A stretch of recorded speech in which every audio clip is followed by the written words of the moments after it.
어떤 선택이든 선택을 하면 변화를 기대할 수 있습니다. 그런데 선택만 해서는 안 되고 그 선택에 대한 책임을 져야만 좋은 변화를 경험할 수 있습니다. 예수님의 제자들은 수많은 선택 가운데서도 예수님을 따르는 선택을 했고 그 선택에 대한 책임을 지는 순간 놀라운 변화를 목격하게 됩니다.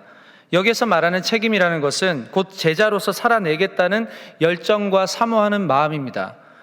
이것 위에 성령께서 함께 동력하심으로 변화를 경험하며 삶을 살아가는 것이죠. 저번 10월에 셋째 주에 목금토에 걸쳐서 가을 영성 집회가 있었습니다. 강사로 인천 주한장로교 담임 목사님이신 주승중 목사님이 오셔서 3일간 말씀을 전해주셨습니다. 근래에 잘 듣지 못했던 이 그리스도인으로 살아가야 하는 이유와 그리스도인으로 살아가는 것이 얼마나 영광스러운 일인지 다시금 깨닫게 해주셨던 시간입니다. 복음은 모든 사람에게 필요하다. 믿는 자나 믿지 않는 자나 복음은 하나님의 능력이기 때문에 항상 우리가 믿고 듣고 선포해야 하는 가장 중요한 주제다. 저는 이 사실이 마음에 강하게 다가오면서 저의 모습도 많이 반성을 하게 되었고 하나님이 이 땅에서 그리스도인으로 살아가게 하시는 이유가 반드시 있구나, 이 사실을 깨닫게 되었습니다. 저는 그래서 이제 대충 살면 안 되겠다. 정말 대충 살면 안 되겠다. 평안함과 안락함이 세상 권세, 물질, 명예로부터 얻어지는 순간 그리스도인은 끝나는구나. 이것을 깨닫는 순간 저는 사실 정신이 번쩍 들었습니다. 늘 구별되어야 한다고 하면서도 우리의 머릿속에 품고 있는 생각들은 항상 세상적 성공에 있습니다. 그런데 성공을 해야 하는 막연함이 있을 뿐 사실 비전이 명확하지 않다 보니까 지금 하고 있는 일이 내 적성에 안 맞는 것 같고 하기 싫기도 한 것이 그런 것이 많습니다. 여러분, 정말 보고 싶은 그 누군가를 만날 날짜를 기다리며 살아가는 사람에게는 그 하루하루가 얼마나 소중하고 기다려지겠습니까? 그 사람을 만나기 위해서 얼마나 많은 준비를 할까요? 그리스도인은 이 세상 그 어떤 만남보다 예수님과의 만남이 가장 중요하고 가장 유익하고 가장 가치스러운 일이 되어야 합니다. 저와 여러분은 그리스도인으로 살아가기로 결단했기 때문에 이제는 우리는 그런 체질을 만들기로 힘써야 합니다. 그래서 안 해도 되는 교육 훈련을 받아야 되고 또 말씀을 읽어야 되고 예배를 드려야 하고 시간을 정해서 기도하는 습관을 들여야 하는 겁니다. 왜 그렇습니까? 경건하기 위해서입니다. 경건하기 위해서. 디모데전서 4장 7절에서 8절에서 이렇게 말씀합니다. 망령되고 허탄한 신화를 버리고 경건에 이르도록 내 자신을 연단하라. 육체의 연단은 약간의 유익이 있으나 경건은 범사에 유익하니 금생과 내색에 약속이 있느니라. 자, 이 말씀에서 분명히 확인해 주고 있죠. 경건에 이르도록 내 자신을 연단하라. 개역 한글 성경에 보니까 이 연단하라를 연습하라 이렇게 번역을 하고 있습니다. 연습한다는 건 뭘까요? 뭔가에 대한 목표가 있기 때문이잖아요. 그럼 그리스도인에게 어떤 목표가 있기 때문에 연습을 해야 된다는 겁니까? 경건하기 위해서. 자, 경건은 크게 두 가지 영역이 있습니다. 하나는 내적인 영역이에요. 내적인 영역. 무엇일까요? 하나님을 경외하는 것입니다. 하나님을 경외하는 것. 그럼 외적인 영역이 무엇일까요? 외적인 영역, 그 경외함을 실천하는 겁니다. 다시 말해서 말씀대로 사는 것입니다. 말씀대로 사는 것. 여러분, 대표적으로 사도행전에 등장하는 고넬료라는 사람을 아시죠? 이 사람은 이방인이었지만 사실 되게 경건한 사람이었습니다. 그와 그의 가정에는 위에서 언급해드린 두 가지 차원이 있었습니다. 하나는 하나님을 경외했고 하나는 그 경외한 것을 지키며 살았던 사람이었습니다. 우리 그리스도인들의 삶의 가치는 사실 어떻게 보면 생각보다 되게 쉬워요. 남들보다 더 성공해라고 하는 것도 아니고 남들보다 더 많이 가지라는 것도 아니에요. 남들보다 더 높은 자리에 가라는 것도 아니에요. 하나님을 더 많이 사랑하라는 것입니다. 하나님을 더 사랑하는 것, 그리고 그 사랑하는 만큼 세상에 증거하라는 것입니다. 그런데 이러한 하나님이 우리에게 제시하시는 그 하나님의 나라의 기준보다 어쩌면 우리는 세상적인 기준을 더 중요하게 생각하니까 어떻게 보면 우리 나이는 점점 차는데 신앙이 자라지가 않아요. 신앙이 자라지 않아요. 성숙되지 않아요. 이 세상 가운데서도 우리는 그저 세상에 영향력을 끼칠 수 없는 사람일 뿐만이 아니라 세상의 문화와 세상의 안습과 관습과 문화에 오히려 젖어 들어가는 그런 사람으로서 전락하게 되는 것입니다. 여러분, 실력으로 이 세상에서 인정받는 것보다 하나님을 경외함으로 이 땅에서 내가 먼저 해야 할 일에 대해서 최선을 다하잖아요. 그러면 하나님이 통치하시는 이 땅에서 저와 여러분이 칭찬과 명성을 얻게 되는 건 시간 문제입니다. 해야 될 걸 먼저 하면. 그런데 먼저 해야 될 걸 하지 않고 당연히 받고 내가 노력해서 얻을 수 있는 것을 먼저 챙기다 보면은 분명히 내 신앙에는 균열이 가게 되고 부작용이 생길 수밖에 없는 거예요. 하나님이 나에게 어떠한 분이냐? 나는 어떠한 존재냐? 여러분, 이게 내 삶에서 정리가 되지 않으면 계속 신앙과 삶에서 흔들리며 살아갈 수밖에 없는 겁니다. 계속 헷갈리는 거예요. 분명히 말씀드리지만 그리스도인에게는 하나님을 믿는 믿음 안에 사는 것이 우리에게는 가장 우선순위가 되어야 합니다. 이게 제자로 살아가야 하는 저와 여러분에게 있어서 필수적인 항목이죠. 여러분, 제자가 스승을 따르지 않고 그저 어깨 너머로 배운 학문 정도만 머릿속에 가지고 스승의 뜻과는 무관한 삶을 산다? 그러면 반드시 위기를 만나게 되어 있습니다. 그런 의미에서 그리스도의 제자에게는 독립이라는 건 없습니다, 여러분. 독립이라는 없어요. 자녀가 장성해서 낳아주신 부모를 떠나서 이제 독립을 하고 남녀가 만나서 가정을 이루고 더 이상 부모의 힘을 빌리지 않는 것은 가능할지는 몰라도 우리가 존재론적인 관점으로 봤을 땐 영적인 독립은 불가능해요. 근데 우리는 덜어는 내가 성숙되었다고, 하나님과 영적인 관계에서 성숙되었다고, 하나님과 동떨어진 삶을 살고 있고 그럴 수 있다라고 생각해요. 아니에요. 우리는 그럴 수 없습니다. 왜요? 우리는 하나님께서 직접 흙으로 지으셨고 그 코에 생기를 불어넣어 생명이 되었어요. 다시 말해서 영혼의 만족을 하나님께로부터 얻으며 살아가야 하는 존재로 우리가 지어졌기 때문에 이것 없이는 살아갈 수 없는 거예요. 어떠한 것으로도 채워도 채워지지 않는 간절함이, 갈급함이 우리 속에 있거든요. 숨은 쉬며 살아가지만 하나님과의 관계가 끊어진 삶은 계속해서 우리가 육적인 관계를 추구하는 삶을 살아갈 수밖에 없다는 것입니다. 저마다 누리며 사는 거, 나도 똑같이 누리며 살다가 끝난다는 겁니다. 하나님을 떠나면 우리는 죄와 늘 관계를 맺으며 살아갈 수밖에 없어요. 그러니 하나님을 여러분의 마음 변두리에다가 내팽겨 쳐주고 필요할 때마다 꺼내 쓰는 도구로서 전락시켜버리면 큰일 납니다, 여러분. 우리 하나님 그런 존재가 아니잖아요. 하나님이 무슨 도깨비 방망이도 아니고 램프 요정 지니도 아니고 필요 시에마다 하나님을 찾는 건 그건 신앙생활이 아니에요. 그건 종교예요, 종교.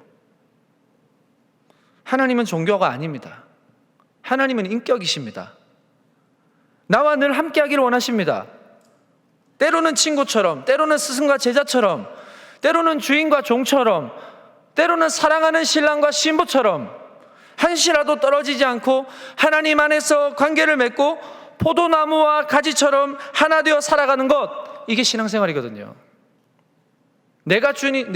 제가 앞에서 그 주승중 목사님이 이야기를 드렸습니다. 잠시 언급드렸지만 주승중 목사님은 너무나도 유명하신 주기철 목사님의 손자잖아요. 주기철 목사님 어떤 분입니까? 일제의 신사참배를 거부하셔서 그 7년, 무려 7년 동안이나 감옥에서 정신적, 육체적 끔찍한 고통을 당하셨던 분이에요. 그러면서도 끝까지 예수님 포기 안 하고 예수님의 편에 서기로 선택을 하고 예수 그리스도의 십자가 영광을 갈망하며 살아가신 분이 주기철 목사님이에요. 이게 어떻게 가능할까? 저는 그분의 삶이 아직도 믿기지가 않습니다. 집회 때 주승종 목사님이 주기철 목사님의 아들이자 주 목사님의 아버지에게 들었던 그 끔찍한 시간들을 말씀을 하시는데 실제로 겪으신 것에 한 100분의 1 될까요? 그걸 듣기만 하는데도 온몸에 소름이 돋고 차마 눈을 뜨기가 어려울 정도로 고통스러우셨다고 하는데 그 당사자였던 주기철 목사님은 얼마나 고통스러웠을까? 그걸 무려 7년 동안이나 매일매일 고문을 당하고, 결론은 자기 힘으로 되는 게 아니더라고 하셨더라고요. 자기 힘으로 되는 게 아니었다. 실제로 주기철 목사님 스스로도 그 고문의 시간, 고통의 시간이 너무 무섭고 두려워서 석 달에 한 번씩 이렇게 이제 집에 이제 가는 시간이 되면 일제 순사들이 오는 소리만 들어도 저 방 구석에 가서 숨 쉬었다고 해요. 그 정도로 고통스러웠다고 해요. 그런데 이 모든 걸 견디게 하시고 이기게 하시는 것은 다름 아닌 예수님이셨어요. 예수님이, 그분이 함께 하시니까 견디게 되더라는 것입니다. 그러나 우리의 신앙이 종교가 되는 순간 조그만 어려움도 우리는 견딜 수 없습니다. 내 안에 그리스도께서 사시고 나는 죽어야만 가능해지는 게 신앙생활이에요. 제가 초반부터 왜 여러분들에게 이런 말씀을 드릴 수밖에 없냐면, 신앙생활은 재미로 하는 게 아니거든요. 신앙생활은 생명을 걸어야 됩니다. 왜냐하면 우리는 매 순간 한 치 앞도 알 수 없는 시간 속에 살아가기 때문이에요. 당장 5분의 앞에 있는 그 5분의 시간도 장담할 수 없을 만큼 우리가 연약한 존재이기 때문에 그렇습니다. 여러분, 교회 나와서 예배를 드리게 되고 사람들을 알게 되고 교제도 하고 나누고 그 속에서 발견한 하나님이 지금 여러분에게 어떠한 존재로 함께하고 계십니까? 그걸 스스로에게 한번 질문해 봤으면 좋겠어요. 여러분, 청년의 때가 너무 중요합니다. 정말로 중요합니다. 이 시기에 여러분들이 이러한 경건의 연습을 해놓지 않으면 자기 주도적인 신앙으로 굳어질 확률이 높아요. 우리는요, 자기 주도적 신앙이 아니라 성령 주도적 신앙을 해야 돼요. 성령이 나를 이끌어 가셔야 돼요. 하나님을 경외하지 않으면 내 신앙의 모든 영역을 내 스스로 선택하고 내 스스로 판단하고 결정하게 되고 그 결과는 좋은 것이 나올 수가 없는 거예요. 지금 여러분의 시간에 경건의 연습을 하셔야 됩니다. 죽을 각오로 하셔야 됩니다. 누가 뭐라 해도 믿음을 지켜야 됩니다. 싸우셔야 돼요. 그렇게 사는 청년들 제가 몇 분 아는데요, 예수를 믿는다고 회사에서 서름도 많이 당하고 직장 내에서 따돌림도 당하고 온갖 불의한 일, 손해보는 일, 억울한 일 수없이 당한대요. 그런데 묵묵히 참고 기도하면서 자기 일에 최선을 다하며 믿음을 지키니까 그때 어떤 계기를 통해서 하나님이 기가 막히게 너무나도 놀랍게 인도하시는 것을 경험하더랍니다. 이건 경험하지 못한 사람은 이해할 수가 없는 일이에요. 이게 단순히 불의한 일을 당하는 것이 아니고, 그걸로 생각하는 게 아니고 내가 뭘 잘못했길래 이런 일을 당하나 이렇게 생각하지 않고 이걸 내가 본질을 지켰더니 오는 영적인 공격으로 이걸 판단하더라고요. 그랬더니 인내하게 되더라는 겁니다. 믿음을 지키게 되더라는 겁니다. 그 외에는 어떻게 된 줄 아세요? 자기를 그렇게나 못살게 굴고 괴롭혔던 사람들이, 자기에게 불의한 일을 시키고 억울한 일을 당하게 했던 사람들이 오히려 자기에게 찾아와서 사과하고 화해를 요청하더란 말이에요. 적어도 우리 그런 사람 돼야 되지 않습니까? 그리스도인의 제자라면. 저는 이게 성령 주도적 신앙이라고 생각합니다. 끝까지 성령께 맡기는 거죠. 주님께 모든 것을 의지하는 것이죠. 눈에 보여지는 현상보다 앞으로 보여주실 믿음의 결과를 더 확실하게 믿고 나아가는 사람이죠. 사랑하는 여러분, 기왕 예수님을 믿기로 결심했으면 끝까지 잘 믿읍시다. 아멘. 하나님도 그런 자들을 주목하지 않으시겠냐는 거예요. 이런 맥락으로 오늘 본문을 보면요, 세 가지의 선택과 변화가 등장하는 것을 보게 됩니다.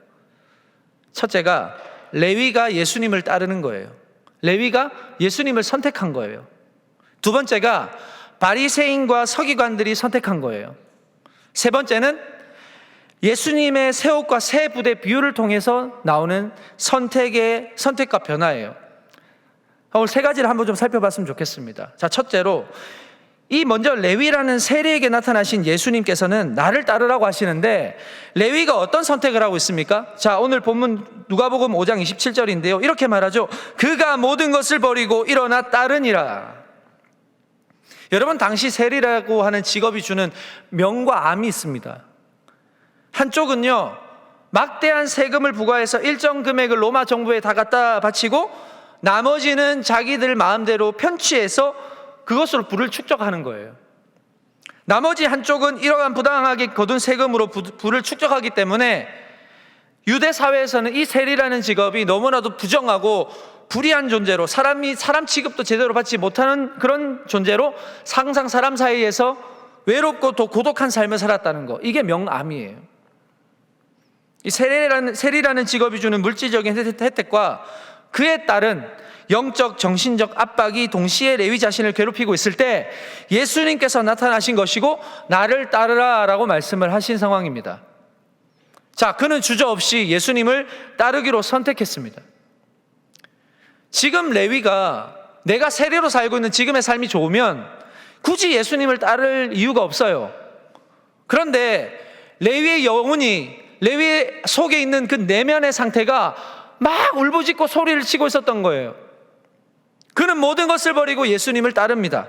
그런데 제가 레위에게 주목한 건 다른 곳에 있어요. 레위가 예수님을 따르기로 선택한 그 뒤에요. 레위가 베푸는 잔치의 성격을 한번 보시기 바랍니다. 레위가 돈이 많아요. 자, 그럼 어떤 잔치를 벌였는가? 자, 오늘 5장 29절 다 같이 한번 읽어보겠습니다. 시작. 레위가 예수를 위하여 자기 집에서 큰 잔치를 하니 세리와 다른 사람이 많이 함께 앉아 있는지라. 자, 자신을 제자 삼으신 예수님을 위해서 자기 집에서 기쁘니까 즐거우니까 큰 잔치를 열었어요. 자, 그런데 이상한 점이 하나가 있어요. 잔치에 초대된 사람들이에요. 어떤 사람들이에요? 세리와 다른 사람들. 자, 왜 이들이 함께 잔치를 즐기고 있을까요? 예수님을 따르기로 결정하고 자신의 삶에 말로 형용할 수 없는 구원의 기쁨이 다가온 순간 레위가 예수 그리스도를 영접함으로 누리는 그 영혼의 구원을 자신과 같은 부류였던 세리와 당시 죄인들을 초대해서 함께 나누고 싶었던 거예요. 그 구원의 기쁨을. 여러분, 이게 복음이 주는 능력이에요. 구원받았으면 나만 기쁜 게 아니에요. 구원이라는 것은 함께 나누고 싶어요. 함께 구원의 기쁨을 맛보고 싶어요. 잔치를 열어서라도, 초대해서라도 그 구원을 나누고 싶은 게 복음의 능력이에요. 복음은 모든 믿는 자에게 구원을 주시는 하나님의 능력이라고 로마서에서 말씀하는데 지금 그 말씀이 이 레위 집에서 이루어진 겁니다. 올바른 선택을 하였을 때 레위뿐만 아니라 레위의 삶의 환경에서 영향을 주던 모든 사람들에게까지 그 복음이 주는 변화에 동참하게 되는 것을 레위를 통해 볼 수 있는 거예요, 우리가. 자, 그에 반해서 두 번째로 바리새인과 서기관들의 선택입니다. 자, 30절을 보실까요? 자, 함께 같이 읽겠습니다. 시작. 바리새인과 그들의 서기관들이 그 제자들을 비방하여 이르되 너희가 어찌하여 세리와 죄인과 함께 먹고 마시느냐. 자, 바리새인들과 서기관들은 오히려 예수님을 따르는 제자들을 비방하고 있습니다. 이들이 원래 이들은 누구냐는 거예요. 잔치에 초대한 사람들. 죄인인데 왜 초대했냐는 거예요. 메시아라고 하면서 어떻게 죄인들과 같이 어울려서 잔치를 나누고 먹고 마실 수 있느냐? 이거 지금 비방하는 거예요. 지금 이 바리새인들과 서기관들은 철저히 율법주의적인 해석으로 일관하고 있는 거예요. 이들이 율법의 프레임을 가지고 공개적으로 이들을 죄인이라고 규정하고 있는데 그들이 말하고 있는, 그들이 가지고 있는 이면에는 실상 자기들은 죄가 없는 사람들이라고 스스로 평가하고 있는 것입니다. 뿌리부터가 다른, 우리는 고상하고 우리는 거룩한 사람들이라고 포장하며 선하게 보이려고 하는 그런 의도가 있는 거예요. 이들이 실제로는 거룩해 보이고 율법에는 능통한 것처럼 보이지만 실상 이들은 남을 정죄하고 자기의 의를 드러내고자 하는 외식주의자들이었어요. 외식주의자들. 하나님 이런 사람들 엄청 싫어하시잖아요. 하나님의 아들 예수님을 똑같은 눈으로 바라봤지만 이들은 예수님을 선택하지 않았습니다. 오히려 자신들이 누리는 기득권과 명예를 버릴 생각이 없습니다. 오히려 끝까지 예수님의 죄목을 집요하게 추적해서 나중에는 어떻게 합니까? 공의에 넘겨요.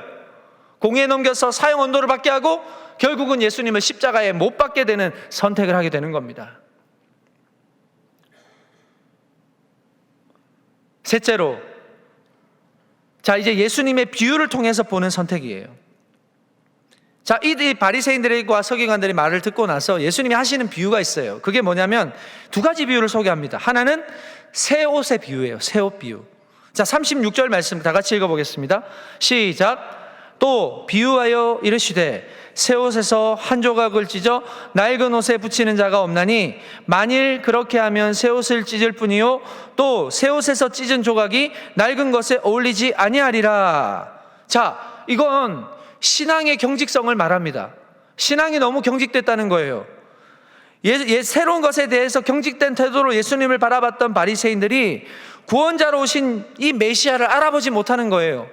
낡아버린 옷의 구멍을 마치 새 옷의 조각으로 찢어가지고 그 낡은 옷 구멍에다 붙이는 것처럼 경직된 종교적 열심과 전통에 갇혀있는 이들의 신앙을 지적하는 거예요. 옷이 낡으면 새 옷으로 갈아입어야 합니다. 포도주를 담는 부대가 낡아서 터지면 새 부대에 넣어야 포도주가 보존이 되는 겁니다. 이 땅에 성육신 하셔가지고 구약의 약속을 이루시고 하나님의 나라가 임한 이 놀라운 은혜의 사건을 바라보는 사람들 가운데서는 어떤 이는 예수님을 선택하고 또 어떤 이는 여전히 경직되어 있는 율법을 선택하여서 갈등하고 있는 이러한 상황, 예수님이 안타까워하시는 것입니다. 여러분, 옷이 낡았는데 여러분 중에 저기 비싼 유명 명품 옷 사와가지고 그거 찢어가지고 낡은 옷에 입는 사람 있습니까? 없잖아요. 새 옷을 입어야 되잖아요. 낡은 옷은 버려야 되잖아요. 결국 낡고 구멍난 옷에 새 옷을 찢어서 메우면 뭐라고 말씀합니까? 낡은 옷에 어울리지도 않아요. 좋은 옷만 버리는 거예요. 낡은 옷은 계속해서 더 낡아지는 악순환을 반복하게 되는 것입니다. 자, 또 한 가지 비유가 있습니다. 자, 누가복음 5장 37절에서 38절입니다. 다 같이 읽어보겠습니다. 시작. 새 포도주를 낡은 가죽 부대에 넣는 자가 없나니 만일 그렇게 하면 새 포도주가 부대를 터뜨려 포도주가 쏟아지고 부대도 못 쓰게 되리라. 새 포도주는 새 부대에 넣어야 할 것이니라. 아멘. 자, 또한 새 포도주를 낡은 부대에 넣는 법이 없듯이 새 부대를 선택하였을 때 새 술을 마음껏 보관할 수 있고 때를 따라서 모든 이들과 나누고 기뻐할 수 있는 잔치가 가능하다는 결과까지 이룰 수 있다는 것을 우리는 알지 못할 리가 없어요. 다 알고 있습니다. 그런 의미에서요, 선택은 참 중요한 거예요. 이 선택에 따라 불러올 수 있는 변화가 천차만별이기 때문에 그렇습니다. 아까 여러분들에게 광고 시간에 말씀드렸듯이 여러분, 지금 동안의 청년부도 변화의 기로에 어쩌면 서 있습니다. 코로나 이후 우리를 비롯해서 한국 교회는 위기 앞에 놓여 있어요. 교회가 점점 세속화돼 가고 있어요. 물질주의의 공격을 받고 있습니다. 많은 그리스도인들이 추구하는 개인의 꿈과 소망이 돈에 초점이 맞춰져 있을 정도로 심각한 영적 위기에 놓여 있습니다. 코로나 3년 동안 우리 동안의 청년 공동체도 많은 게 바뀌었어요. 세대가 바뀌었죠. 문화가 바뀌었습니다. 공동체에서 누려야 하는 구원의 기쁨, 복음의 감격, 이런 게 조금씩 희미해져 가고 있는 것 같아요. 신앙의 기초가 점점 약해져 가고 있습니다. 영적 위기를 심각하게 생각하지 않습니다. 고난을 마주하기 싫어합니다. 기도의 불씨가 점점 식어지고 있습니다. 이것은 우리뿐만이 아니에요. 모든 한국 교회가 가지고 있는 위기입니다. 저도 이 위기를 바라보면서 우리 동안의 공동체를 바라봅니다. 상대적으로 아까도 말씀드렸듯이 우리 동안의 청년 공동체는 대한민국 상위 1%예요. 어쩌면 상위 0.5% 안에 들은다고 해도 과언이 아니에요. 그 정도로 규모가 커요. 코로나 이전에 비해서 그런데 거의 절반의 인원이 교회를 나오지 않거나 떠났습니다. 저는 이것도 물론 아쉽지만 더 아쉬운 게 있다면 변화를 갈망하는 목소리가 나오지 않는다는 게 저는 많이 아쉬워요. 이미 변화의 작은 소리들이 있었습니다. 코로나 이전부터 꾸준하게 들려져 왔습니다. 그러나 코로나의 직격탄을 맞으면서 우리가 비대면 예배, 비대면 모임으로 3년간 위축이 되었어요. 이러한 분위기는 교회에 대한 모임에 대한 열정을 점점 약하게 만듭니다. 지금 온라인으로 예배 드리는 인원도 한 100명 정도 됩니다. 온라인에 익숙해져 버린 거예요. 어떤 사정이 있으신 분도 있겠지만 꾸준하게 100명, 120명. 저는요, 우리 하나님께서 우리 동안 청년 공동체를 향해서 아마 다른 교회에게 꿈꾸지 않는 꿈이 우리 공동체 안에 주셨다고 저는 믿어요. 규모가 큰 교회는 그만큼의 사역을 해야 되고 그만큼의 성숙이 있어야 된다고 생각을 합니다. 그러나 제가 성숙이 뭐 규모에 따라서 차이 뭐 이렇게 판가름 난다는 얘기를 한다는 게 아니에요. 그만큼 우리가 시스템이 잘 되어 있고 그 시스템에 따라서 양육을 받고 또 훈련을 받고 그래서 우리가 예수 그리스도의 제자로서 성숙되어져 갈 때 이 교회 공동체에서 훈련받고 양육받은 여러분들이 직장 생활을 하고 여러분의 삶의 터전으로 가고 또 어떤 사람들을 만날 때마다 우리가 이런 시스템들을 경험하지 못하고 훈련받지 못하고 연단받지 못한 사람들보다는 적어도 나아야 되지 않겠냐는 거예요. 제 이야기는. 그런데 지금 훈련 받으려고 하지 않아요. 그냥 만족해요. 양육을 받기 싫어해요. 한 번 받았으니까 끝났다고 생각해요. 이건 뭐 기록 세우는 거 아니에요, 여러분. 내 믿음의 신앙이 약해진 것 같다. 내 영적인 어떤 근육들이 빠진 것 같다. 그러면 다시 교육의 자리로 가셔야 돼요. 다시 양육을 받으셔야 돼요. 그 약해진 근육은 우리 스스로가 애쓰고 노력하지 않으면 안 돼요. 자동으로 채워지는 거 없습니다. 기도의 시간을 만들고 말씀을 보고 항상 묵상하고 이 흘러가는 시대 속에서 하나님이 어떤 눈으로 이 새 시대를 바라보고 우리에게 무엇을 원하는지를 볼 수 있는 안목을 길러야 돼요. 누군가는 하겠지. 아니에요. 여러분 신앙은 여러분이 지켜야 되죠. 저 포함해서요. 근데 그런 노력들이 안 보여요. 어떻게 하면 좋습니까? 제가 늘 말씀드리지만 하나님은 여러분 포기하지 않았어요. 하나님은 우리 동안교회 청년 공동체 포기하지 않았어요. 그래서 하나님께서는 이 2년 가까이 여러분과 제가 함께 지내면서 저에게도 마음을 주시는 게 있어요. 아, 우리 동안 청년 공동체에게 하시고자 하시는 일이 있구나. 분명히 지금 우리가 코로나가 회복되면서 이렇게 여러분과 마주하고 예배하고 있지 않습니까? 물론 많은 인원들은 안 나오지만 저는 그래도 우리가 안주해서는 안 된다고 생각합니다. 여러분 안주하시면 안 됩니다. 너무나 빨리 변하고 많이 변한 이 시대 가운데 우리가 선택해야 되는 건 뭘까요? 다시 기본으로 돌아가는 거예요.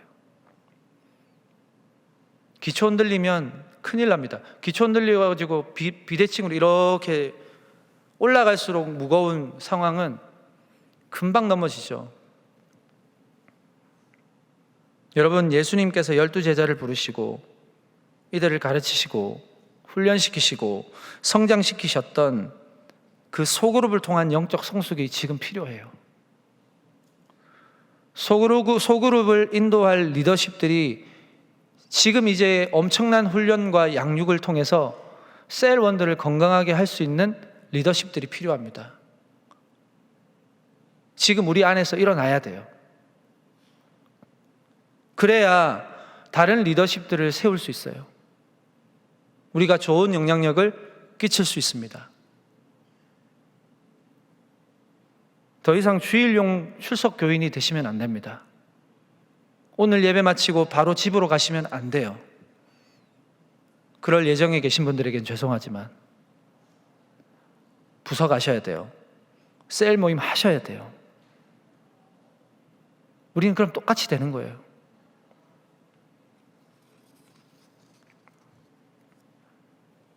이 변화의 작업을 2024년도 함께 여러분과 함께 저는 할 겁니다.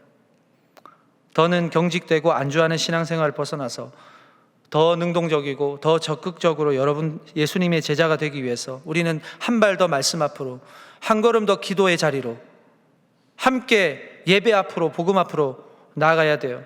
지금에 만족하면 우리는 더 이상 소망이 없습니다. 여러분, 몸의 체질이 바뀌려면 안에 수많은 저항이 있습니다.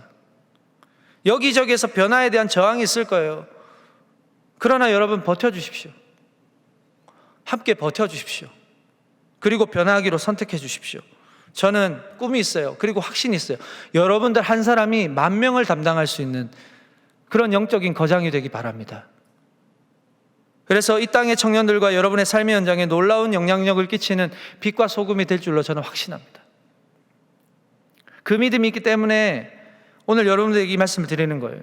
여러분과 함께 개편 작업을 통해서 이제 전혀 새로운 부대, 새로운 체질로 악하고 복음을 거부하고 돈이 전부라고 생각하는 이 세상 가운데서 이제 구별되어서 세상을 바꾸는 그리스도인이 되기를 저는 꿈꿉니다. 여러분 의견 하나하나가 다 중요해요. 11월, 12월에 이제 개편을 위한 TF팀을 모집할 텐데 거기에서 이제 주도적으로 진행해 나가고 저는 여러분 전부에게 온라인으로, 오프라인으로 계속 의견을 물을 거예요. 여러분들 참여해 주셔야 돼요. 가장 중요한 건 너무나도 중요한 이 시기 앞에서 우리 모두가 함께 기도하는 거예요. 지혜를 모아야 돼요. 무엇보다도 자기 주도적 신앙보다 성령 주도적 신앙, 이걸 함께 해 나가야 됩니다. 주님이 인도하셔야 돼요.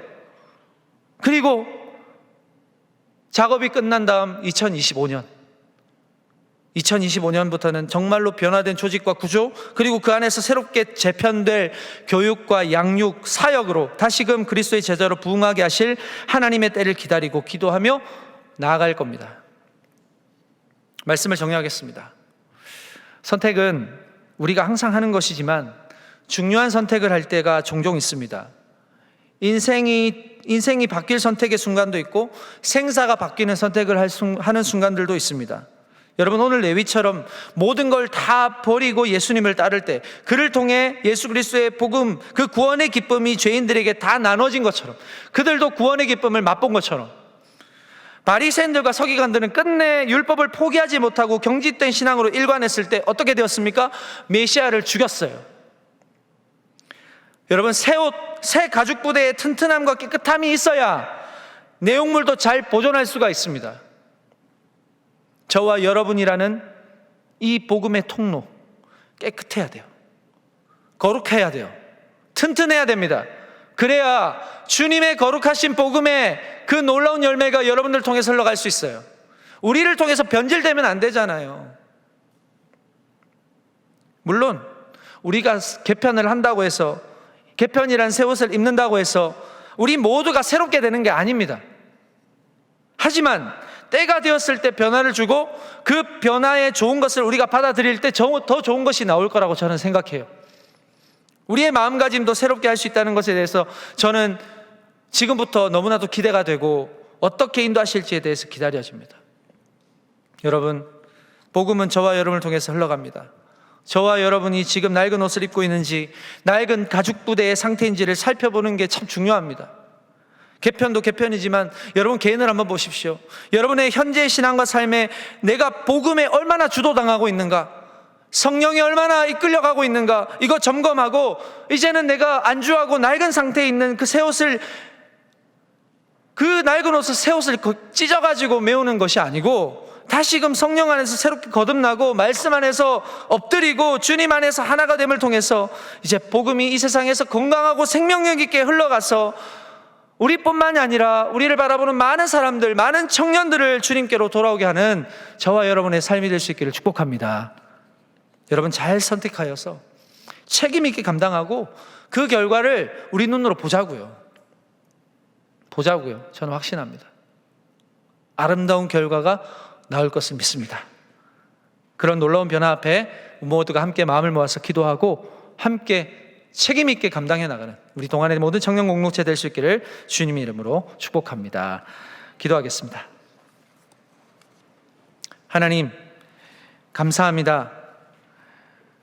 선택이라는 두 글자가 우리에게는 참 무거운 주제이기도 하지만 우리가 이 선택의 기로에서 예수님을 선택하느냐 그렇지 않느냐가 너무나도 중요한 결과를 낳는다는 사실을 우리가 말씀을 통해서 다 알게 되었습니다. 예수님을 선택하는 것이 쉽지 않습니다. 자기 십자가를 져야 됩니다. 자기를 부인해야 됩니다. 많은 것을 포기해야 합니다. 하지만 여기에 밖에 생명이 없다라는 사실 우리가 알고 그 생명을 향한 선택을 잘 하여서 우리 청년부가 앞으로 누릴 그 변화의 열매들을 우리 모두가 맛볼 수 있는 그런 귀하고 복된 시간들이 될 수 있도록 주님, 우리 동안의 청년 공동체 위에 함께하여 주시옵소서. 예수님의 이름으로 기도합니다. 아멘.